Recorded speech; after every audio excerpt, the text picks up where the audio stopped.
Било е есен. Есента на 1912 година. Капитаните от Сливница били вече генерали. Вместо роти и дружини командвали дивизии и армии.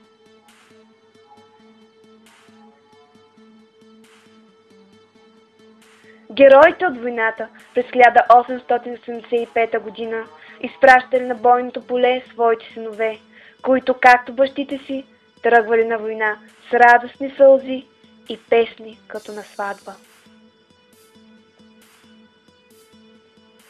Настъпили дни на изпитания, изпълнени с възторг и съкровени блянове, несъществени надежди и покруси.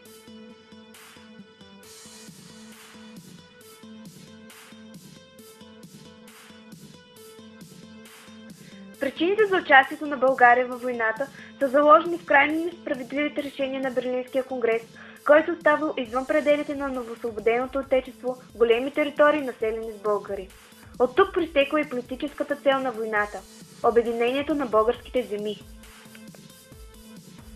За война срещу Турция до септември 1912 година се оформил съюз между България, Сърбия, Гърция и Черна гора. Съюзниците нямали общ план за война с империята, подписвали само споразумение. Българската армия да действа в Тракия, сръбската армия във Вардарска Македония, гръцката армия в Епир и Капсол, черногорските войски в Албания. С една единствена обща цел да се разгроми турската армия и да се освободи поробеното население. Главната заслуга за успешния ход на войната несъмнено принадлежи на българската армия.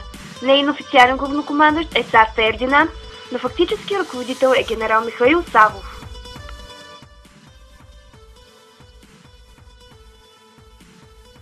Разделени в 3 армии, българските войски нанасят основния си удар към турската столица. Първа армия, командвана от генерал Васил Котинчев, трябвало да настъпи по долината на река Тунджа. Втора армия, командвана от генерал Никола Иванов, настъпвала по долината на река Марица, като обсажда Одринската крепост. Трета армия, командвана от генерал Радко Димитриев, действала като стратегически резерв на първа армия и трябвало да настъпи през Странджа в посока Ловенград. Във военните действия се включили хиляди доброволци, от които се сформирало Македонно-Одринското опълчение. Провели се ожесточени боеве.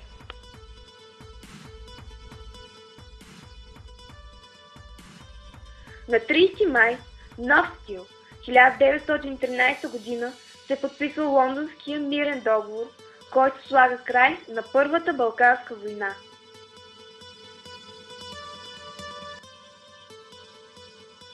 Победата на съюзниците сложила край на 5-вековното османско господство на Балканския полуостров.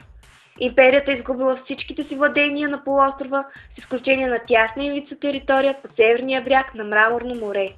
Останалата част на Тракия, заедно с източна Македония, са дадени под българска власт. Сърбия завладяла Косово, северо-западна Македония и други области. Гърция, Епир, редица остров в Егейско море и югозападна Македония с Солун. Споровете за подялбата на Македония довели до развитие в Балканския съюз и до Втора Балканска война, която избухнала само месец след приключването на първата. Българио, за тебе те умряха. Една бе ти достойна зарад тях. И те за теб достойни, майко, бяха. И твоето име само кът мълвяха. Умираха. Без страх.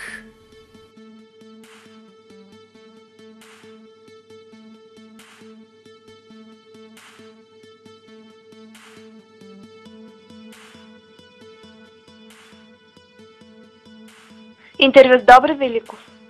Представете се с няколко думи. Казвам се Добри Великов Пенчев, роден на 8 август в не чак толкова далечната 1940 година. Пенсионер на 71 години съм и живея в село Господинов, Варненско. Горд баща съм на 2 сина и дядо на 4 внуци, които почти всяко лято се събират и ме гостуват. Всички разбират, когато са тук.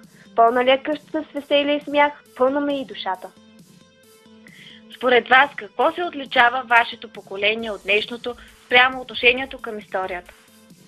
Сегашните младежи имат възможността да опознават историята по всяко време, използвайки учебници, книги, исторически извори и най-модерното – интернета. Някои от тях се възползват от това, а други не.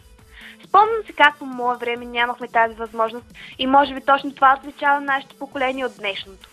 Ние имахме нещо безценно – възможността да чуем свидетелските разкази на хората, предаващи се от уста на уста до ден днешен. Аз с голям интерес слушах историите ден след ден. Точно това не може да усети днешната младеж. Самото чувство, самата емоция, самата тръпка, която те прониза, слушайки всичко, през което са преминали тези хора. Начинът, по който пресъздаваха случилото се, предизвикваше в мен неописуеми чувства, каращи ме да изтръпвам. Тези истории ме грабваха от първия път. Хората разказваха с такава болка и страдание, че винаги плачеха, спомняйки си преживяното. Поради тази причина ние, по-възрастните, гледаме от друг ъгъл на историята. Като пенсионер чета много вестници, в които са поместени исторически статии, но никой от тях не може да ме накара да усетя отново онова чувство и да видя болката и ужаса в очите на хората. Разбрах, че сте израснал в рода на един велик и храбър човек, горд да се нарече и българин. Да, вярно е. Този човек е моят дядо по майчина линия. Аз съм кръстен на него и с гордост нося името му. Разказвал съм неговата история на синовете си, разказваме сега и на внуците. Нека да се гордее с този човек, който е бил готов да даде всичко за родината. Няма нищо по-хубаво от това да знаеш, че си потомък на такъв род. Кой е той и каква е неговата история? Добри Неделчев. Един неизвестен за повечето хора човек, но за фамилията ни той е един велик българин. Участвал като доброволец в Македоно-Одринското опълчение, заедно с други свои съселени по време на Балканската война. Тръгнал е с едничката цел – да се бори за свободата на отечеството, оставяйки жена и деца. Аз бях 7-8 годишен, когато той говореше за войната. Разказвайки, оставаше мъчно и плачеше. Описваше я като една страшна и грозна война. През сълзи се спомняше тежките дни и не спираше да повтаря как са вървели по хора, потънали в реки от кръв.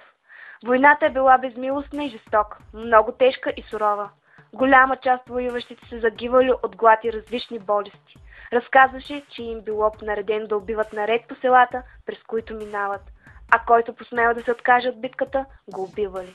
Не спираше да благодари на Господ, че е оцелял след този ужас и успял да се върне при семейството си. Той избягваше да говори за този период, защото спомняйки си, не спираше да плаче. Имало е късмета да отиде и да се върне жив, докато голяма част от съселените и приятелите му са загинали на бойното поле. Горд ли сте да се наречете българин? Да, разбира се. Хиляди хора са намерили смъртта си в борбите за свободна България. Затова народът е пролял толкова кръв, освобождавайки ни от робството, за да можем днес гордо да се наречем свободни българи.